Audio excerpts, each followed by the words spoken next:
For the first time ever, according to Pew Research, public opinion has shifted in favor of legalizing marijuana. And that is because after 4 decades of complete and utter failure on the war on drugs, the situation is worse than ever before. And there's some great stuff coming out. And Eugene Jarecki is a director, and he made this film called The House I Live In. And Eugene Jarecki was on, he was on everywhere recently. He's been on Jon Stewart, he's been on, I think he was on Bill Maher. He actually had dinner with Cenk and Oliver Stone and John Cusack, and they had a discussion about this issue too. But anyway, the point is, Americans are finally getting it.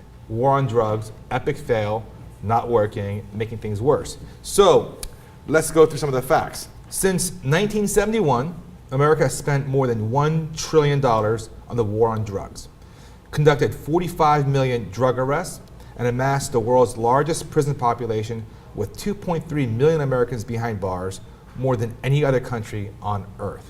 Now, let me just give you one more stat that helps put that in perspective. So the United States has 5% of the world's population, yet we incarcerate 25% of the world's incarcerated population. Yeah, that's kind of a big deal. Yeah. Apparently, Americans just break laws all the time. Yeah. So he continues. Something wrong with us. Yet for all this, drugs are cheaper, purer, more available, and used by younger people than ever before. We have the toughest drug laws on earth, and yet our demand, undeterred, remains the highest in the world. And he concludes, the drug war, by any measure, has been an unmitigated disaster. Yeah. So John Legend, the singer, he put together a great video, and he and Eugene Jarecki released this today on Huffington Post through YouTube, and it powerfully illustrates what's really happening. And if you see the footage, it's footage of people living behind bars for minor drug offenses, and they're like just ordinary Americans living in jail. What is America to me? A name, a map, or the flag I see. A certain word, democracy. What is America to me?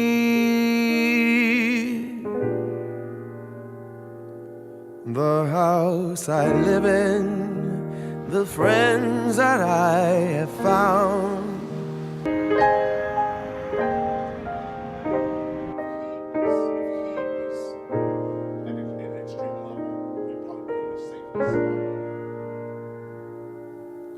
The house I live in, my neighbors white and black, the people who just came here or from generations back, the town hall and the soapbox, the torch of liberty,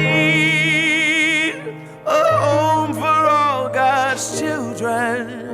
That's America to me. This point has been made a million times. I'll just make it again. It's like, why do we put people who are drug addicts in prison? Why we don't put alcoholics in prison? Everybody realizes that if you're an alcoholic, you're not a criminal, that you have a disease. But if you are addicted to another drug, you're a criminal. You're a bad person. It's just certain drugs are okay to be addicted to in the United States, and certain ones aren't. Nicotine, you can be addicted to that all day long. Alcohol all day long. Caffeine all day long, right? Caffeine right now. Prescription pain meds. Prescription pain meds, number one abused for kids is now the prescription pain meds they find in their own home. But we still demonize these other drugs because it's for profit. We have a for-profit prison industry. And the way we've incentivized local municipalities, police departments to go after drug crimes. So they stop all the other enforcements and they go after drug crimes. Why? Because the federal government gives them money for busting people for drugs. So it increases the money in their local municipalities' coffers. So they go, it's the same thing like now when you tie teachers' pay to the test scores, if there's going to be cheating. That's all they're going to focus on. How can I get more money from my school? Same thing with their police department. How can I get more money from my police department? I'm going to focus on where the money is. So, Our failure with the drug wars underscores exactly what's wrong with our society, what's wrong with our politics, because it's got nothing to do with getting results. Right. It's got nothing to do with doing the right thing. It's got everything to do with where the money is. Yeah. And this is an issue that everyone can rally around. Conservatives, liberals, progressives, libertarians.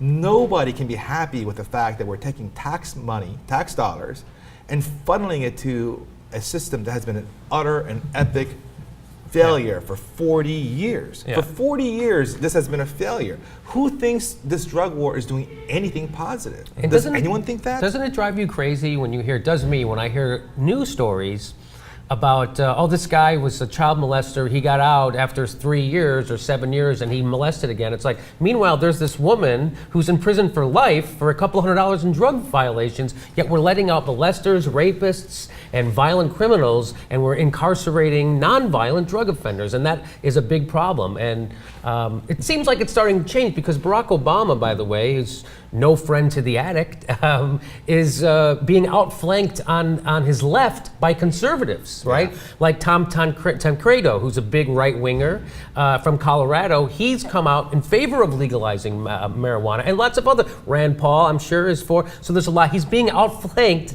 on his liberal side by conservatives.